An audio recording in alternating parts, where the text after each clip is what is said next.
આજે આપણે ફક્ત 15 મિનિટમાં તૈયાર કરી શકાય તેવો કેળા બટાકાનો ફરાળી શીરો બનાવીશું. તો મેં 3 નંગ મીડિયમ સાઇઝના પાકા કેળા અને 3 નંગ બાફેલા બટાકા લીધા છે. બંનેને વારાફરતી છીણી લઈશું.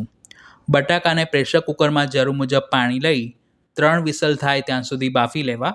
પછી તે રૂમ ટેમ્પરેચર પર ઠંડા થાય એટલે છોલીને છીણવા. જો બટાકા ગરમ હશે અને છીણશો તો તે પ્રમાણમાં ચીકણા પડી જશે. હવે કડાઈમાં 2 ચમચી ઘી લઈ તે હૂંફાળું ગરમ થાય પછી તેમાં બટાકા અને કેળાનું છીણ ઉમેરી ધીમીથી મધ્યમ આંચ પર 5 મિનિટ માટે શેકી લઈશું. આમ કરવાથી તેમાં જે વધારાનું મોઇશ્ચર રહેલું હશે તે બધું બળી જશે. તમને પાકા કેળાની ફ્લેવર પસંદ ન હોય તો કાચા કેળાને કુકરમાં બાફી બટાકા સાથે મિક્સ કરી આ જ રીતે શીરો બનાવી શકાય છે. મિશ્રણ કડાઈમાંથી છૂટું પડવા લાગે એટલે તેમાં 1.5 કપ ગરમ કરેલું દૂધ ઉમેરી મિક્સ કરી કેળા બટાકાના બિલકુલ પણ ગાંઠા ન રહે તેમ થોડી વારે તેને તાવેથા વડે પ્રેસ કરતા જવું અને દૂધનો ભાગ બધો જ બળી જાય ત્યાં સુધી તેને મધ્યમ આંચ પર કૂક કરીશું. કોઈપણ પ્રકારનો શીરો બનાવતા હો ત્યારે તેમાં દૂધ હંમેશા ગરમ કરીને જ ઉમેરવું. જો ઠંડુ કે રૂમ ટેમ્પરેચર પર હોય તેવું દૂધ ઉમેરશો તો શીરો વધુ પડતો ચીકણો બનશે. 80% જેટલું દૂધ બળી ગયું છે. આ સ્ટેજ ઉપર તેમાં 2 ચમચી જેટલું ઘી ઉમેરી મિક્સ કરીશું.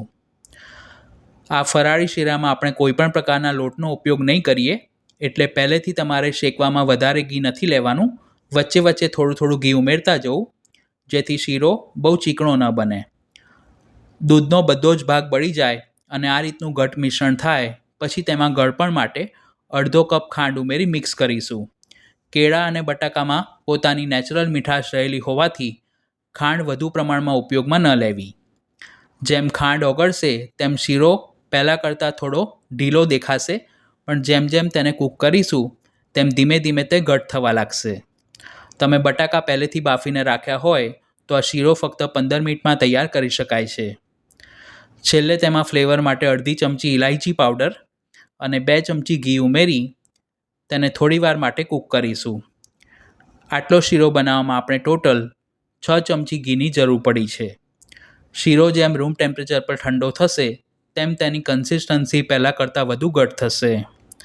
હવે નરસિંહ ચતુર્દશી ઉત્સવ પણ આવી રહ્યો છે તો તે દિવસે પણ આપણે એકાદશીની જેમ વ્રત રાખી અને ફરાળ કરતા હોઈએ છીએ.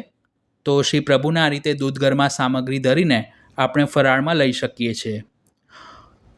તો કેળા બટાકાનો શીરો બનીને તૈયાર છે. તેને સર્વિંગ પ્લેટમાં સર્વ કરી પિસ્તાની કતરણથી ગાર્નિશ કરીશું. તો તમે પણ આ શીરો ઘરે જરૂર બનાવજો. Thanks for watching this video.